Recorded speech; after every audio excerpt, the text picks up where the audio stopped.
how to change currency on Turkish Airlines. So firstly, what you want to do is actually type in Turkish Airlines into the search bar of your web browser.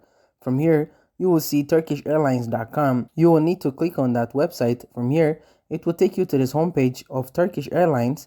You will need to click on this to go back to the homepage book and manage experience, deals and destinations, miles and smiles, and help in the sign up and sign in option if you are not signed in. So if you want to change the currency, so for instance, I've just put in this for example, one passenger, and I just search for flight. Now it's quickly loading, and from here you can see everything is in this currency. That's probably because of putting that the airport is the starting spot, starting destination, but you can click on here to go to currency converter. So if you are not that well informed about how much is euro worth, dollar worth in a currency, that you can better understand. So for instance, US dollars, pound, dirham, and Australian dollars, and many more on here. And once you're better informed about that currency, you can buy ticket more easily, and you can change the currency in the payment tab.